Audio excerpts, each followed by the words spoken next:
Kom ons bid. Here, ons wil saam met die engele nou, wat ons net gesê het, ons woorde wat ons gesê het, is heilig, heilig, heilig is U vir altyd. En ons wil voor U buig saam met die wêreld, en ons wil kom sê dat U is die enigste mag. U is die mag bo alle bose magte, U is die mag wat alles oorwin. En Vader, ons weet die duiwel is reeds oorwin. En daarom bid ons, Vader, dat U net vir ons vanoggend net oortuig en oorrompel net met U goedheid.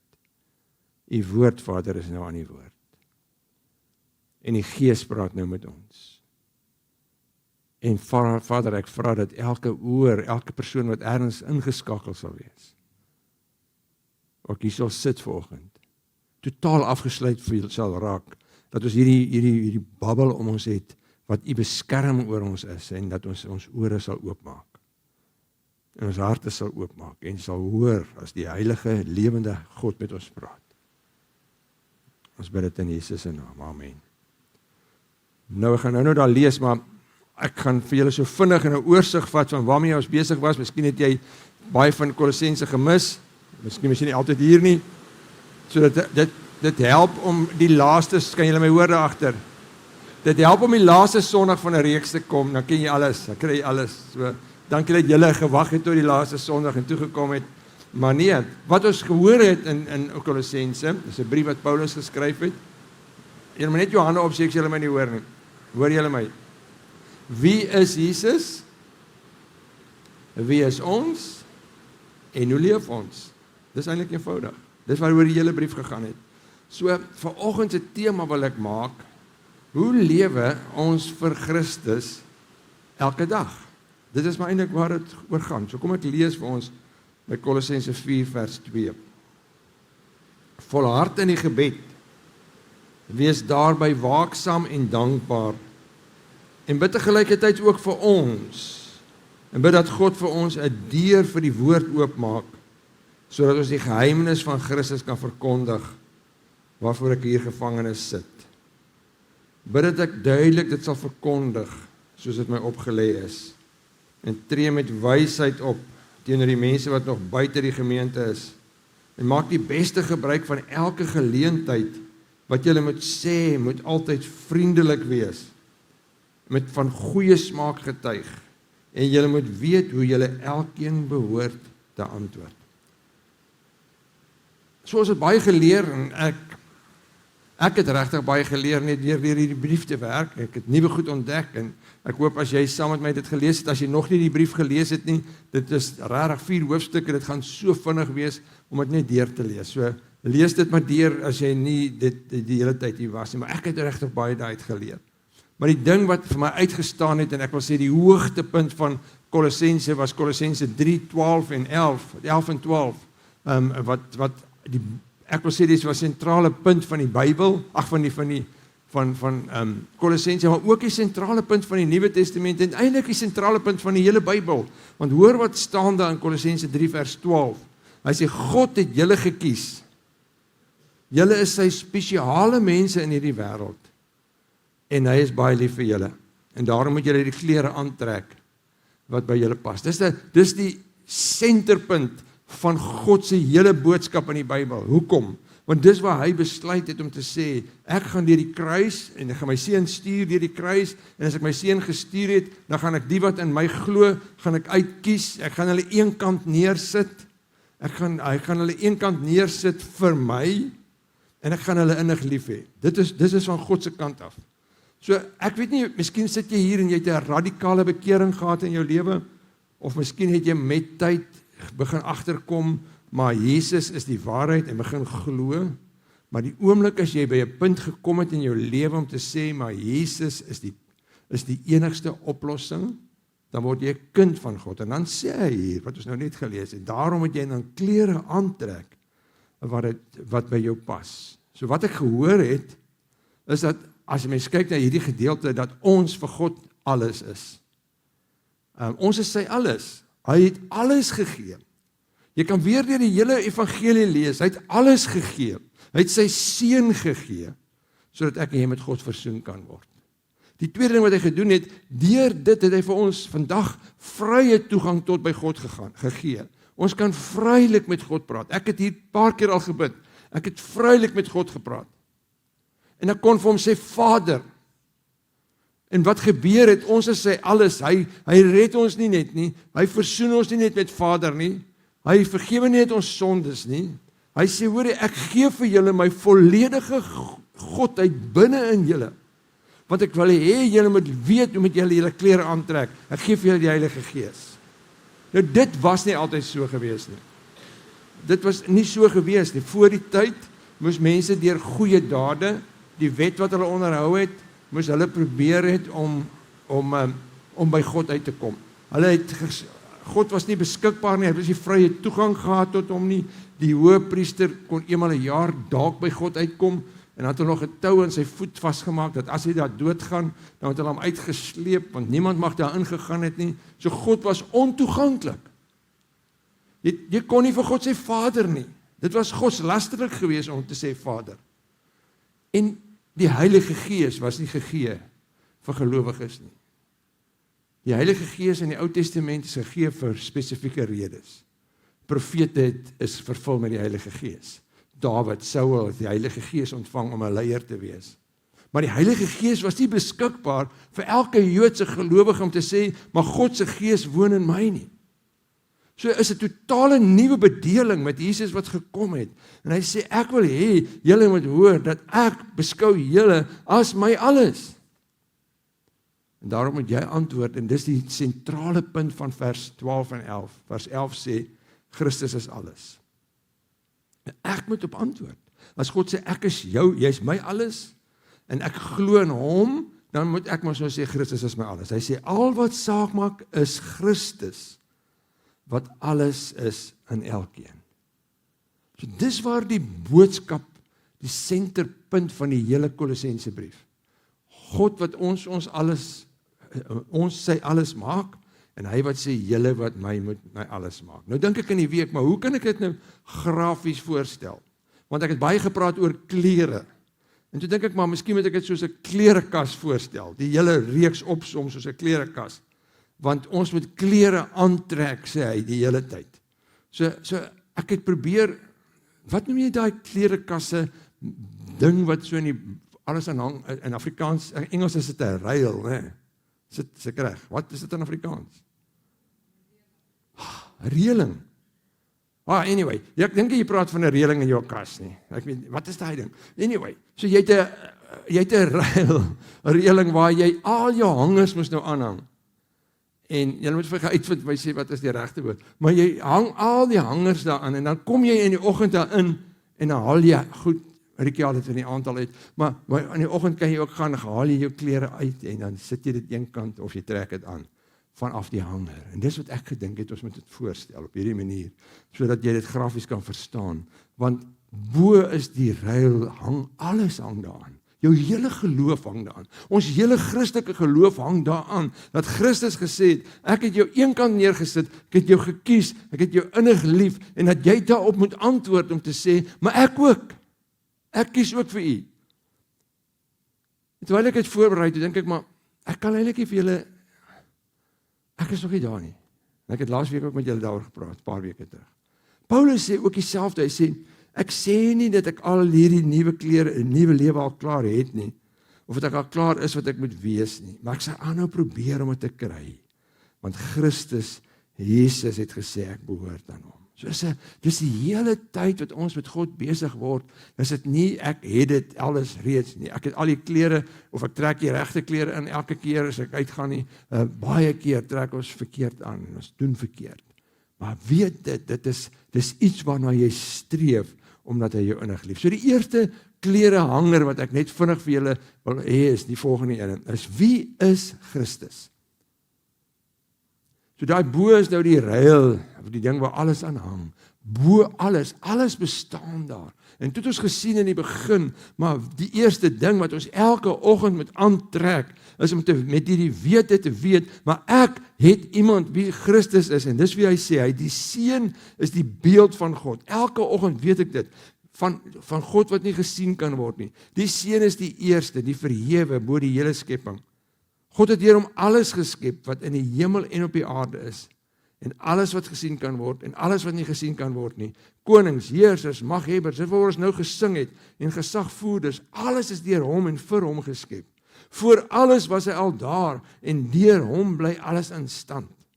Christus is nie net die beter opsie tussen al die ander gode wat daar is nie. Dis nie asof ons kom en sê, maar weet jy, daar's 'n klomp keuses wat jy het, as jy in jou klerekas kom staan, kies vanoggend watter God wil jy aantrek. Hy's nie die beste keuse nie. Dis nie vandag, jy sit net voor jou kas en jy sê, maar hierdie is nou die beste keuse vir hierdie dag. Hierdie rok is vir hierdie, ek sal nie by vrouens gaan nie, dan gaan ek in die moeilikheid kom, en dan gaan ek goeie sê, maar dis hierdie hemp wat gaan pas vir vandag. Dis hierdie trui, ek gaan hom aantrek. Jy het nie 'n keuse nie. Want hy's nie die beste opsie nie. Hy's die enigste. Hy's die eerste. Hy's die verhoogde. Hy's die opperheerser.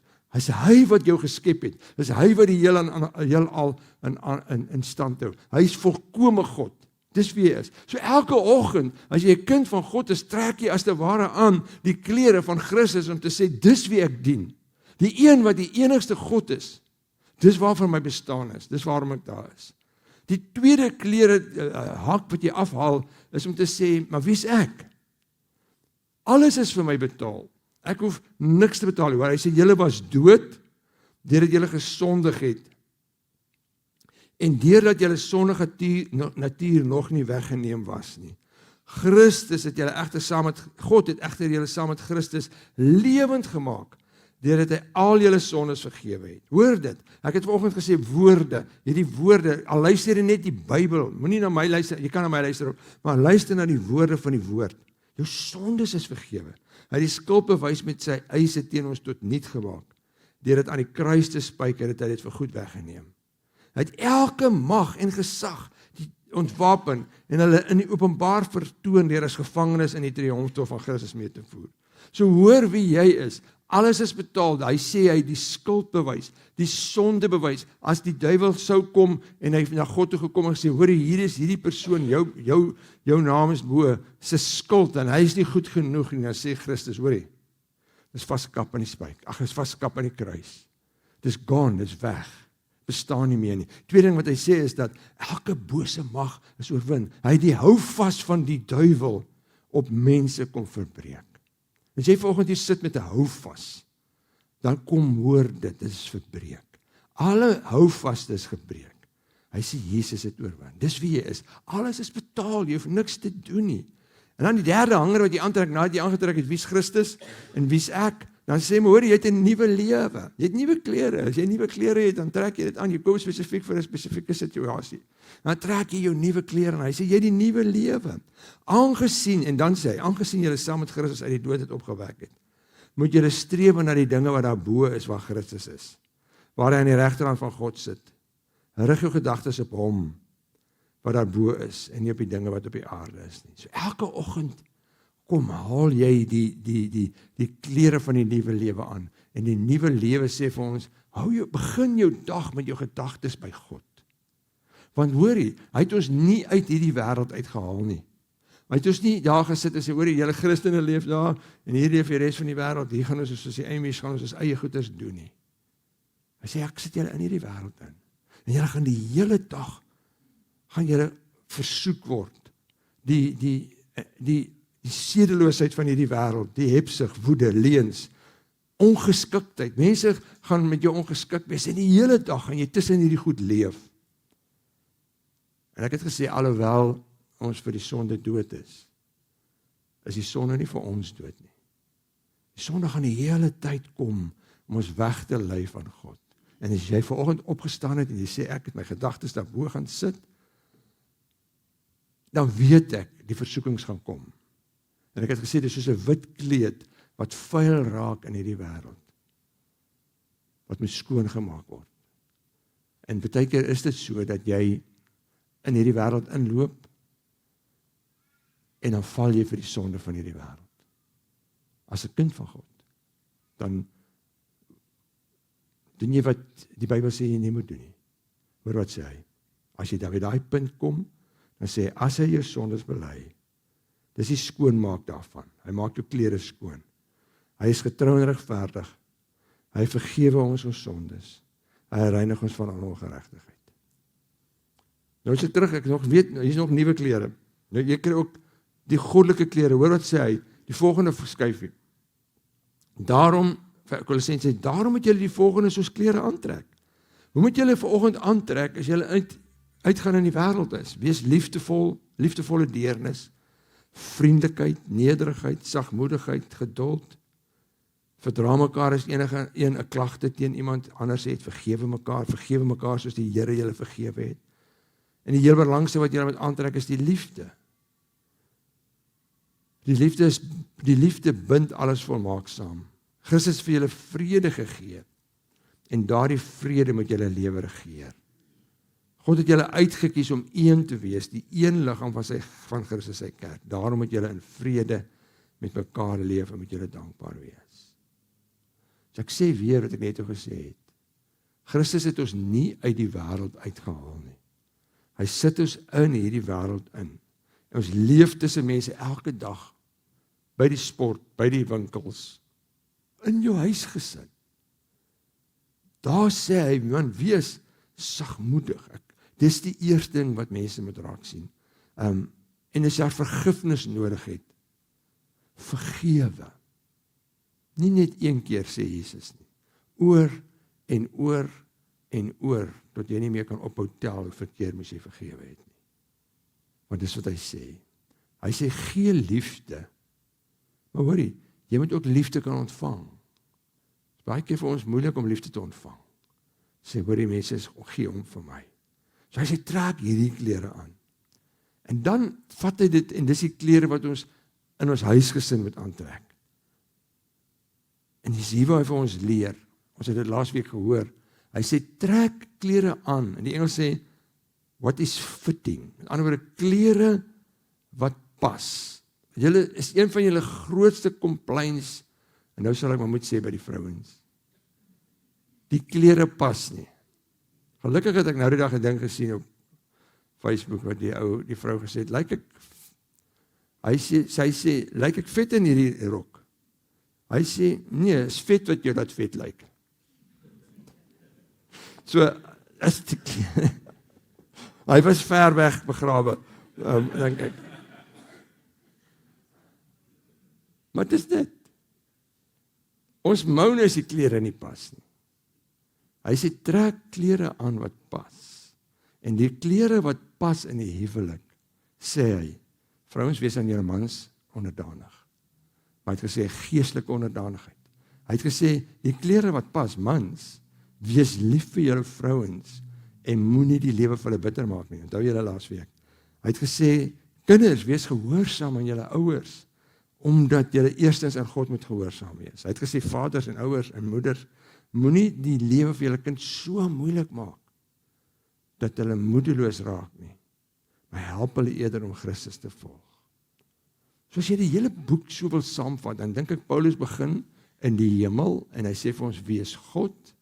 Dan trek hy 'n kring nader aan die aarde, en dan laat hy Jesus, wys hy vir ons hoe Jesus aarde toe gekom het, vir ons aan die kruis te sterf, en dan trek hy vir ons die kring nog nader, en dan sê, okay, julle is nou nuwe kinders van God, julle leef nou in hierdie wêreld, so ek wil julle help om die nuwe klere elke dag aan te trek, nie te dink, en dan trek hy het na die gesin toe, en dan kom hy na jou toe.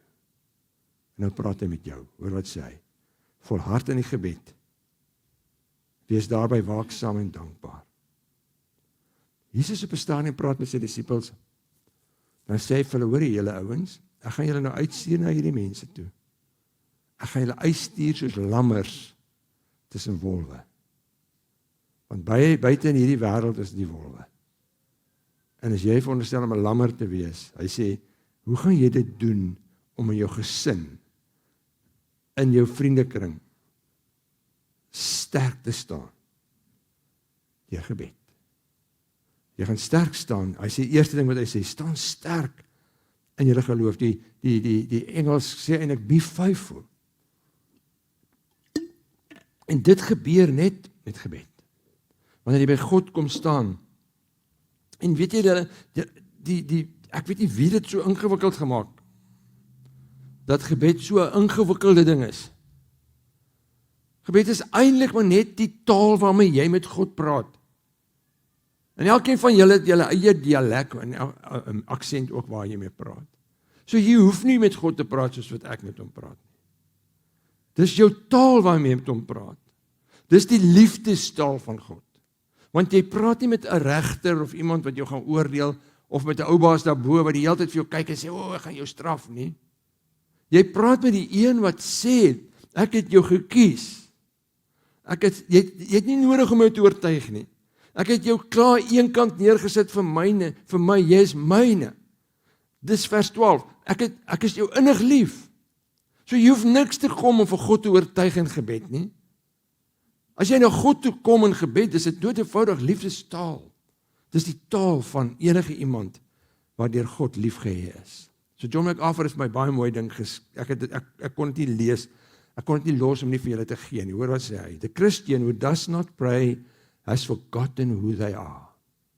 Persistent prayer is not an effort of the desperate. En hoor wat ons sê. Want baie keer as ons desperaat is, dan sê ons moet nou bid.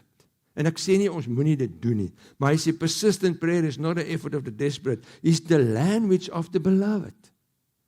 Dis die taal wat ons praat omdat ons klaar liefgehê is. En natuurlik kan ons met ons desperate goed na hom toe gaan.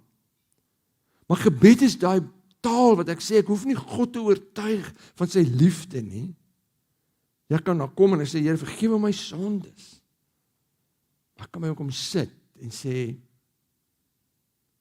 is net liefde. Die tweede ding wat hy sê, en dit is ek dink 'n groot ding in gebed, is wees waaksaam. Hoekom moet jy en ek waaksaam wees? Weet jy wat? Want die vyand, jou vyand, die Here se vyand, die duiwel, is waaksaam. Hoor wat staan in die Bybel, hy sê, wees nugter, en wees wakker. Julle vyand, die duiwel, loop rond soos 'n brullende leeu, op soek na iemand om te verslind. Dink jy vir een oomblik, hy kyk nie waar jy laat slek nie, en dan vat hy jou daarop, dan versoek hy jou daarop, en hy verlei jou daarop. Hy sê, wees waaksaam. So daar's twee dimensies hierso van waaksaamheid. Die eerste is 'n geestelike waaksaamheid, dan oor die hele tyd wat jy in hierdie lewe, en daar's 'n versoeking op jou pad, en 'n verleiding op jou pad, dan weet jy mos nou. 'n Kind van God, ek het mos al klaar die klere aangetrek. Ek moet vriendelik wees, ek moet nice wees met mense. Ek moenie by hierdie goed betrokke raak wat ek betrokke is by, wat nie van God af is nie. Dan weet ek dit mos. En dan weet ek die stryd is nie teen vlees en bloed nie, maar teen die bose geeste in die lig, en dan vat ek dit. Want hy's klaar oorwin, ons het dit nou gelees. Dis wat hierdie brief so ongelooflik goed maak. Hy sê, ek klaar die duiwel oorwin, hy's klaar op pad na sy ewige hel toe. So jy hoef nie vrees te hê vir hom, jy's klaar oorwin. So as jy voel, die duiwel vat jou op enige iets, dan stop jy dit, en sê, maar in die naam van Jesus, ek het die oorwinning. Ek het oorwin. Dis 'n geestelike waaksaamheid. Maar as 'n tweede waaksaamheid, en dit kry ek baie keer in my eie gebed. Ons moet waaksaam wees wanneer ons bid, dat ons aandag nie afgelei word nie. Ek weet nie hoe het julle al gebid, as jy gebid het, dan bid jy net so 3 sinne. Jesus, dan vind jy uit, hy dink aan 'n klomp ander goeters. En jy eers dit probeer uit jou gedagtes kry. So ons gedagtes raak baie keer afgelei. Dis ook 'n manier hoe die duiwel ons wil weghou van God af. So as jy bid, en jou gedagtes lei af, en sê vir die Here, sorry Here, ek het nou aan ander goed gedink terwyl ek met U gepraat het, of terwyl U met my praat. Dan konsentreer jy weer op. As jy, baie keer sê mense, maar hulle bid en val dan in die slaap. Nie met jou al gebeur het nie, niemand nie. Ek het vir jou goeie raad. Baie goeie raad. As jy voel, jy raak aan die slaap terwyl jy bid, staan en bid op die bad se rand. Okay. Dis sal jy nie weer in slaap raak nie. Jy gaan net een keer in slaap raak. Dis 'n goeie plek om te bid, om jou konsentrasie te hou as jy in die slaap raak. Wees op die uitkyk terwyl jy bid, dat jy nie net sommer 'n gebrabbel bid nie. Leef woorde, want dit is wat jy geleer het. Praat met God gelaaide woorde. Want is jou geliefde. Gebede hoef nie so lank te wees nie. Jesus praat die Onse Vader, en sê die Onse Vader is minder as 'n minuut en 'n half. Jesus bid op sy grootste nag wat hy doodgemaak gaan word, bid hy een sin en sê, Vader asseblief, as dit enigstens moontlik is, kan hierdie beker by my verbykom. As dit nie wil, ek kan nie, dan is dit okay. That's it. Maar as alles geluide woorde, gefokus op God, gefokus op jou situasie. So wees waaksaam dat ons nie sommer net 'n klomp nonsens bid nie, omdat ons voel ons moet 'n vreeslike lang gebed hê nie. As jy 'n lang bidder is, prys die Here daarvoor, want ek kan nie so lank bid nie, maar daar is mense wat die ongelooflike gawe het om geluide woorde te bid, en dis great. Ek sal eerder wil hê jy moet fokus om te sê, my gedagtes moet nie weggaan nie. Die derde ding wat hy sê is, in gebed, wees dankbaar. Nou hoor waar skryf Paulus hierdie goed. Paulus sit in die tronk. Hy sê maar julle moet dankbaar wees. Nou dankbaarheid, as 'n mens bid met dankbaarheid, as jy ingaan met 'n gedagte, elke dag gaan ek in, Here, dankie vir wie ek is, en dankie vir wat jy vir my doen, en dankie vir my lewe, wat ook al. Weet jy wat, dan help dit, dat ons nie net 'n klagtelysie het nie, of 'n krydeniesware lysie. Here, ek het dit nodig, geef my asseblief al die goeders nie. Ek sê nie, jy mag nie vra nie, maar as jy dankbaar is, en dan die grootste dankbaarheid, as jy leef met dankbaarheid, dan raak goed wat baie sleg is, in perspektief. Want wat is die grootste dankbaarheid wat ons kan hê? Ek is verlos. Ek is 'n kind van God. Ek is op pad na God toe, na 'n plek toe waar daar nie pyn is nie, waar daar nie hartseer en trane is nie. Daarom is ek dankbaar. Ja, al hierdie ander goed wat met my gebeur, Here, help my deur dit, maar weet jy wat, bo dit alles, is ek op pad na U toe, ek is so dankbaar. So nou sluit Paulus hierdie hele ding af, soos wat hy begin het. Heel in die begin, het Paulus begin, hy sê, daarom, van die dag af dat ons van julle gehoor het in Kolossense, hou ons nie op om vir julle te bid nie, en ons vra God dat hy deur al die wysheid en insig wat die Gees gee, julle sy wil duidelik sal blyk, of laat ken. So Paulus kom, hy begin die brief en sê, hoor die ouens, ek bid vir julle. Vir julle gemeente, bid ek dat julle wysheid sal kry. Nou sluit hy dit af. Dit is soos 'n toebroodjie. En bid tegelijkertyd ook vir ons. Bid dat God vir ons 'n deur vir die woord oopmaak, sodat ons in die geheimenis van God kan verkondig waarvoor ek hier in gevangenis sit. Bid dat ek duidelik sal verkondig soos dit my opgelê word. Soos of Paulus kom sê, hoorie, ek het nou vir julle gebid, maar ek wil julle vra, bid vir my ook. En is amazing sy gebed. Ek sal nooit eers so iets gebid het nie, as ek in die tronk was nie. Ek sou gesê, Here, ek is onregverdig in hierdie tronk, en is koud hier so, en is nat, en dis nie lekker nie, ek slaap op die vloer, wat ek wil asseblief net uit die tronk uitkom, sodat ek vir U kan werk. Sien wat hy bid nie. Hy bid, Here, terwyl ek hier sit, gee vir my 'n oop deur. En dan moet julle die prentjie verstaan. Paulus is in is in Rome, in die tronk, daar waar die keiser bly. Daar waar Nero is. Hy is nie op 'n ander plek in die tronk. Die tronk was in die keiser se paleis.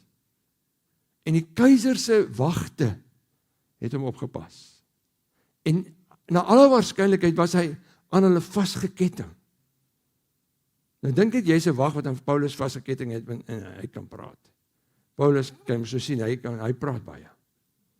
En hy vertel die hele tyd net van Jesus. Nou ek weet nie wat het gebeur nie. Ek dink die ouens het naderhand gefight om te sê, ek wil by Paulus wees, ek wil ook hoor wat sê hy. Ek weet nie, ons kan sien wat het gebeur. So Paulus sê, bid asseblief, ek sit hier so, al hierdie wagte is om my, bid vir my vir 'n geleentheid, om vir hulle te vertel van Jesus. Nou 'n jaar en 'n half later skryf hy hierdie brief in Filippense. Hy sê, ek wil hê broers, dat julle moet weet wat my oorgekom het, juis die verkondiging van die evangelie bevorder. Die feit dat ek nou nog in die tronk 'n jaar en 'n half later is, het daarop uitgeloop dat die hele keiserlike wag en al die ander nou besef dat dit ter wille van Christus is dat ek 'n gevangene is. So die Here het vir my deur oopgemaak. En ek is seker daarvan, as hulle kon 'n blombak het hy so vol blombak gehad, om te sê, dis die gebede wat God vir my gehoor het. En onthou wat ek altyd sê by die blombak, Paulus het nie elke gebed wat hy gebid het, is nie 'n ja gekry nie. Op 'n stadium is hy pad in Turkye, daar na Betanië toe wat Istanbul is, en dan sê die Here vir hom, nee, jy gaan nie so intoe nie. Stop die Heilige Gees om en sê jy moet Griekeland toe gaan. Hy het ook 'n nee geervaar. Hy het ook baie keer 'n wag 'n bietjie. Nee, jy moet eers 'n bietjie wag. Maar hy ervaar dit, en dit is wat ek vir julle wil bewys, is dat wanneer 'n mens bid, hoor God, veral as jy bid vir God se hart. Hoor wat het gebeur. Hy sê groete, dus so sluit hy Filippense af. Groete aan almal wat aan God behoort deur die Christus Jesus. Die broers, gelowiges, stuur vir julle groete. Ook al die gelowiges en veral die wat in die huis van die keiser verbonde is. Stuur vir julle groete. Hulle het almal of van hulle tot bekering gekom. En Paulus sê, bid asseblief vir my oop deur, moenie my uit die tronk uithaal nie. Dink nou net as God hom uit die tronk uitgehaal het, dan die hele keiserlike wag nooit die evangelie gehoor nie. Maar dis wat hy voorbid. En dan sê hy, tree met wysheid op teenoor die mense wat nog buite die gemeenskap. So jy begin met bid, dan sê hy, maak die beste van elke geleentheid. Wat julle sê moet altyd vriendelik wees en van baie smaak getuig en julle moet weet hoe julle elkeen behoort te antwoord. As jy net dit lees, en jy kan net dit vir 'n ongelowige gee, want die ongelowiges dink, Christen is veroordelend. God is so kwaai God.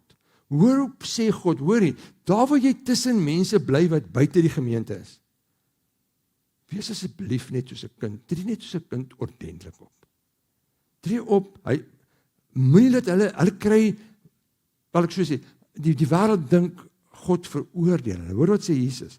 God het nie die seun na die wêreld gestuur om die wêreld te oordeel nie, maar om sodat die wêreld gered kan word. So God se hart vir die wêreld waarin jy leef, en ek ken nie jou wêreld nie, is ek wil hê hierdie mense moet gered word. En dan sê, hoe moet jy maak? Eerste ding is, hier's 'n paar vinnige goedjies net. Tree met wysheid op. So wanneer jy met mense werk wat buite die kerk staan, maak nie saak wie dit is nie, met die sport, die vriendekring, met werk, winkels, huis, selfs in jou huis. Bid elke oggend, sê Here, ek gaan met hierdie mense vandag weer te doen nie. Jy moet net wysheid, goddelike wysheid. Die tweede ding is, maak die beste van elke geleentheid. Want daar gaan dalk geleenthede kom waar jy moet praat oor die Here. Dat is 'n handelsterm hierdie. Hy sê, as daar 'n winskoopie is, koop dit. Kyk uit, koop die tyd uit, sê die ou vertaler. Maar daar gaan tye in jou lewe kom, waar jy gebid het vir iemand, maar dit begin by bid. Bid vir daai persoon by die werk wat so moeilik is. En partykeer kry ek 'n geleentheid. En hy sê, as jy die geleentheid kry, gebruik aangename woorde. Hy sê, julle woorde moet altyd van goeie smaak getuig, met sout besprinkel, sodat julle kan weet hoe om ieder en elk te antwoord. Want onthou wat ek net gesê het, woorde wat uit is uit. Dink mooi hoe moet jy met mense praat buite die gemeente. En natuurlik binne gemeente ook. Jy moet jy dieselfde praat. Maar jou woorde, weet jy wat? Ek sien woorde soos iets wat lek. Jy moet nie daar by daai tafeltjie gaan daar voor die toilet, maar dit lek 'n bietjie daar. Maar is interessant, ek het al baie opgelet. Jy sal sien, daar's 'n emmer daar, moenie gaan val daar nie. Ek het al opgelet, as dit nie reën nie, lek dit nie. So ek weet nie wat die probleem is nie. Die probleem is die reën, maar dis soos jou woorde is. Woorde lek. As dit uit is dit uit. Nou sê die Here, as jy dan praat, laat jou woorde aangenaam wees. Watter smaak, watter geur, laat jy agter as jy uit 'n vertrek uitstap? Wat is die smaak, wat is die geur wat mense geruik het, of gehoor het? As dit daarom moet jy praat met smaak. En daarom sê hy, om met smaak te kan praat, moet jy bid, want jy kan net God se smaak oordra, die geur van God, as jy dit by God gekry het. Jy kan weer nice wees, maar jy gaan nie die smaak van God oordra, dit kry jy in die oggend by God, of in die dag by God, wanneer jy met hom praat. As jy dit met julle oordra, dan die laaste ding wat hy sê, ken die regte antwoord. Kyk, hierdie mense wat in hierdie wêreld leef, het presies dieselfde moeilikheid as ons. Hulle is ook hartseer, daar is ook woede, daar is ook teleurstellings. Daar is ook tye wat hulle bly is. Hulle lewe die lewe wat ons lewe. So as jy gereeld bid vir die mense wat môre jou wêreld met jou gaan deel, dan gaan jy vra, Here, gee my die regte antwoord op die regte tyd, sodat ek hulle kan reg antwoord. En wees voorbereid, jy het nie al die antwoorde nie. Mense vra jou vas, as jy hoor, jy het my vasgevra, gaan vir uitvind. Ek kom terug na jou toe oor hierdie vraag. Weet jy wat?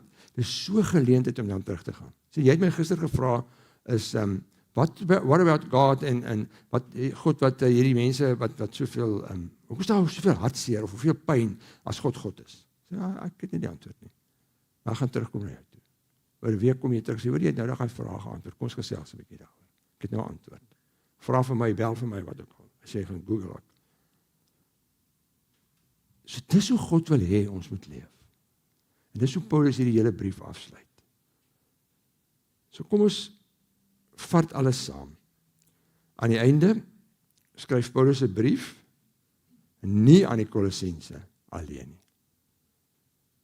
Want as jy terugkyk na hierdie brief, is daar niks wat nie in ons samelewing inpas nie. Niks nie. Presies, dis 'n kopie van ons samelewing. Dis 'n tydlose brief, en daarom weet ons is van God af. Want oor 2000 jaar terug is hierdie brief geskryf aan 'n gemeente wat nie eers meer bestaan nie, en hier lees ons dit, en ons sê, maar dit pas presies by ons. Dis presies wat ons is.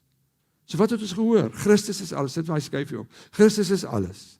Dis die volledige prentjie van Kolossense. As jy wil, ek het uitgedruk daarvan, as jy daar by die eerste tafel wil vat. Dis dat ten minste sê vir my, dan sal ek nog vir jou druk. Hy het ons uitgekies, hy het ons eenkant neergesit. Dis waar alles aan hang. Ons behoort aan hom. Ons het iemand sin. Ons behoort aan God. En hy behoort aan ons. Hy is myne en ek is syne. Ek behoort. Ons is verlos. Ons hoef nie bang te wees nie. Ons is vrygespreek. Die sondes is betaal. Die duiwelse mag is oorwin. Ons het nuwe lewe gekry, nuwe kleed. Ek het gesê soos 'n wit kleed. Ek het gehoor, ons is dood vir die sonde, maar die sonde is nie dood vir ons nie, so ons gaan leef in 'n wêreld waar ons baie keer moet verlei word en verlei gaan word, en baie keer vuil word, en voor die Here moet gaan sit en sê, vergewe my. Ons het gehoor dat ons in ons gesinne moet leef, soos klere wat pas.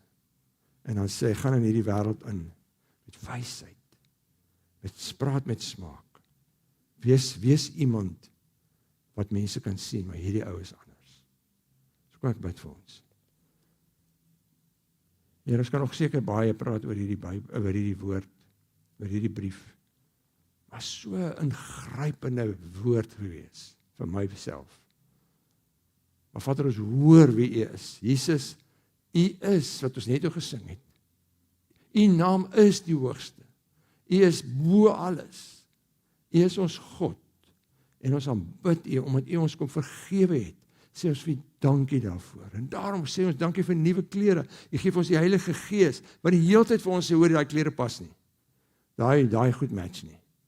Ons sê dit vir mekaar by die huis. Ons sê, maar daai klere pas nie met mekaar nie. En U Heilige Gees sê vir ons geestelik elke dag, hoor jy, daai goed match nie. Jy kan nie so praat nie, jy kan nie so dink, jy kan nie die goeders doen nie, want dit match nie met wie jy is nie. So help vir ons om die hele tyd te hoor, Heilige Gees, wat moet ons doen? Hoe moet ons leef? En jy sê vir ons so maklik, praat met my, bid. Ek sê jou wysheid gee. Praat op die regte manier, soos dit ordentlike mense betaam. Wees wys. Maar Vader, ek wil kom vra, dat aan die einde van alles, dat ons sal voor U kom staan en sê, Here, hier is my lewe. Opnuut. Dalk vir die eerste keer. Ek wil my oorgee aan Christus. Want Christus is my alles.